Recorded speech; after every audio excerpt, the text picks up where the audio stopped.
Hey guys, it's Jarsbon here, and in this video we're going to break down how to get 1000 fans in the next 7 days, and this is going to be the exact step by step of what you need to do over the next 7 days to actually get your first 1000 fans or grow another 1000 fans. And you can repeat this every 7 days for the next year, for the whole of 2024, and you're going to be able to really build a solid fan base. And the aim here is not really just, in order to get 1000 fans, in order to get an actual 1000 fans and not just 1000 people who are exposed to you, we need to capture their attention. And what I'm about to show you will help you do just that. So I'm going to get straight into it. I'm not going to waste any more time. This is complete free value, free game that I'm providing for you guys. And usually this is what I provide for a lot of the artists who work with us. Exact breakdowns like this, but I'm going to be giving it away for free. And usually I'm charging thousands for this. So getting straight into it. So day one is a performance video. So as you can see here, this is Fly and a Boss. They're a great duo. And in terms of the video that they've made here, they've made a performance-based video. So this is kind of similar to a music video, but they've just made it into a TikTok format. And as you can see, they're literally just lip-syncing to the song while just in a weird location. I mean, the keys here are really location, energy, because imagine if they were just sitting there and they were literally just at their kitchen table and they were just lip-syncing, but it wasn't anything amazing. Immediately it's just going to be a bit boring, isn't it? But the energy that they're providing, the attitude, that is what makes this. And your energy within your video, within your performance video, needs to be based around the song. So for example, Fly and the Boss are known for quite cheeky songs, right? And so their whole attitude and their energy revolves around that. Now if you're making sad songs, then having this attitude isn't quite going to work. But you need to have the right posture for your song. So first, energy, we've covered that. Second, then location. So as you can see, it's completely unique, different location. It's attention grabbing. That is what you need as well. You can't just be, you can do it in your bedroom, but if you really want to go viral and capture attention and really build a fan base, then it needs to be in a unique location. So that's the first one, a performance video. Get doing these, guys, and in terms of, you've got to make sure that you're including the captions on there as well, like Fly and a Boss have done here as well. I'll just let you watch this a few more times. And how you can do that is just downloading CapCut, right? You can literally just download CapCut and figure out how to do this. Maybe I'll make another video on it another time, but this is something that you really need to start doing, the performance videos, and I've broken down why it works. It comes down to energy, location as well. Now day two, this is going to be a text-based video. This is an easy piece of content to make, and it is literally just to get the algorithm used to who best engages with your content, right? And this is an artist by the name of Avery Robinson, or a country singer-songwriter, and he does this really well because he includes something unusual, like sitting in the bath with the shower running on with his clothes on. And immediately that lets you know the vibe of the song, as well as just the dark theme, the black and white theme. Immediately that lets you know. And he's used a hook here. If you like sad country music, I'm dropping this in 3 days. Sad country music, that is his target audience that he's targeting, and he's getting them engaging with him. And the different aspects that I've mentioned that work all here are, again, his posture, because he's showing that he's sad, the black and white filter, and also the fact that he's in a bath with the shower on him while he's got all of his clothes on. That is completely unique, it's unusual, and that's going to capture people's attention. It's going to make people stop and think, why is this guy in a bathtub with the shower on? So that's exactly why this video have worked. In day two, you're just going to make a video like this. It's just going to be a text-based video, something easy, something simple. Then on day three, it's going to be another performance video, but this time the location is going to be remarkable. So as you can see here, Nick D has done this excellently, as he's sat on top of a roof with an edited sky in the background. Now, not all of you guys I know are pros at editing videos or adding effects or footage, so you may not be able to do something as cool as this background, but what you can do is just find somewhere really cool in terms of a nice location and then shoot there. It's something as simple as that. And as you can see, like, Nick D has done this perfectly, because if you listen to the song, you would know that it is the type of song where you can, it's a late night drive song, right? And the hook that he's used is, just imagine late night drives to this. And so what you need to think of is, you need to think of scenarios where your song is going to be listened to.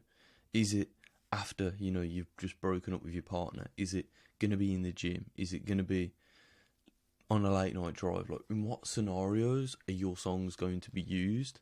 And then you're going to make a video with a cool location in the background that is kind of related to your hook. And then you're going to say, like, just imagine scenario to this. Whether that's like, just imagine going to the gym and hitting a new PR to this, or whatever it is. Nick D's done a tremendous job of this, and this is still a performance video, but he's just kind of sat there, and it works incredibly well. So that's day 3. So day 3, you're going to make a video like that. Super simple, cool location, relatable scenario, and then just perform your song. Day 4 is going to be a storytelling post. Now, Amy McDonald has done this exceptionally well here. Now, where the idea of a storytelling post is where you explain the meaning behind the song or the reason why you wrote the song. And she's done a tremendous job with this by performing the song live and then telling the story through the text on the screen, as you can see here.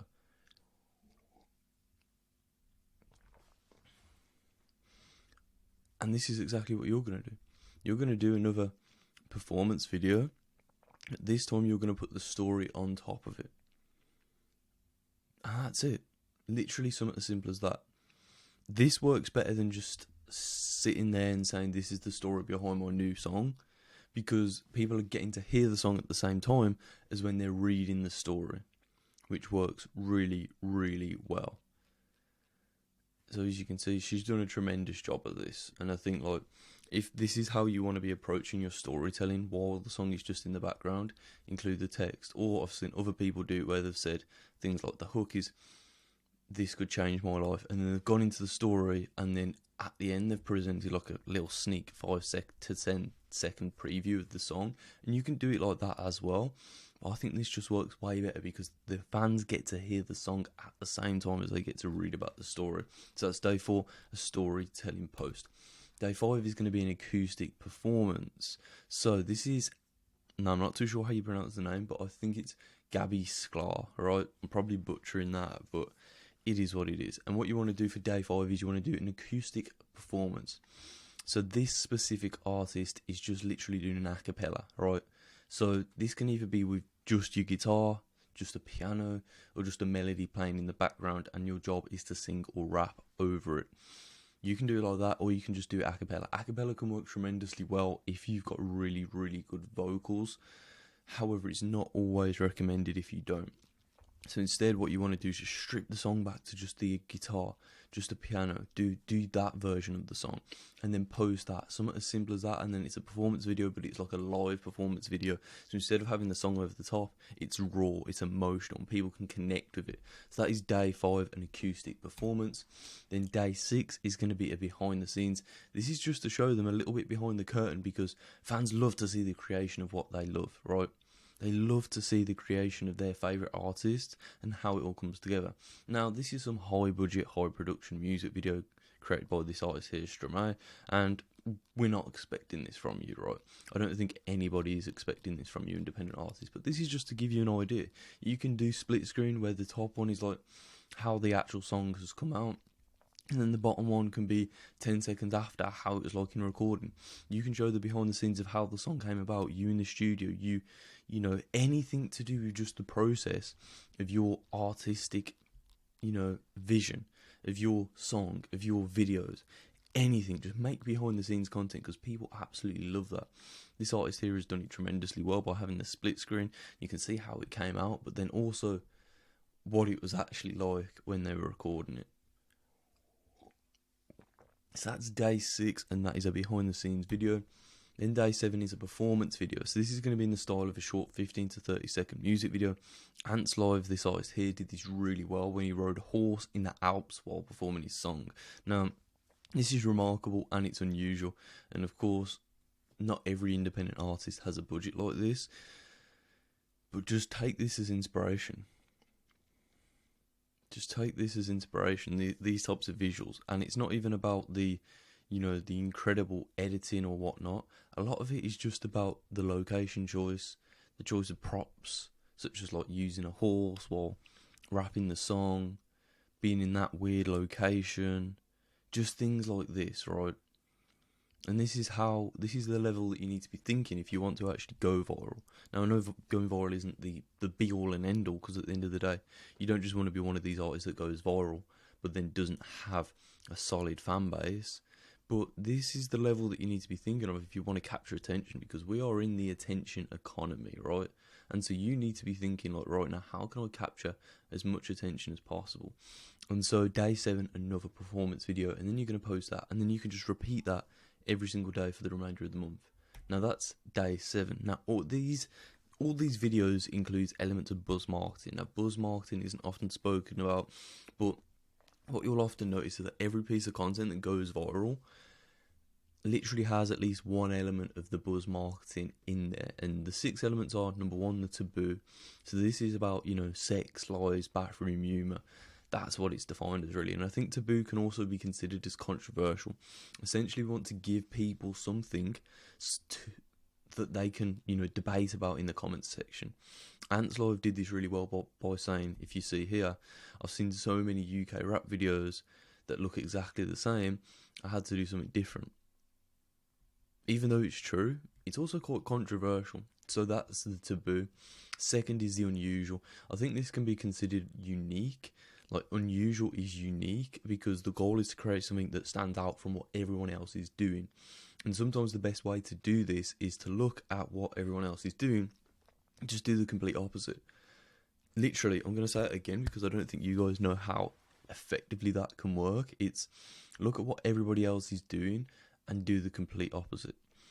However, other ways of doing this are just doing things differently. In order to do things differently, though, we need to break down the different aspects of the video, such as location, hook, story, outfits, energy of performance, actions of the performer, style of video, editing, etc. These I think are the main ones, but there are many more. Now the task is to think, how can we make these elements different to what everyone else is doing?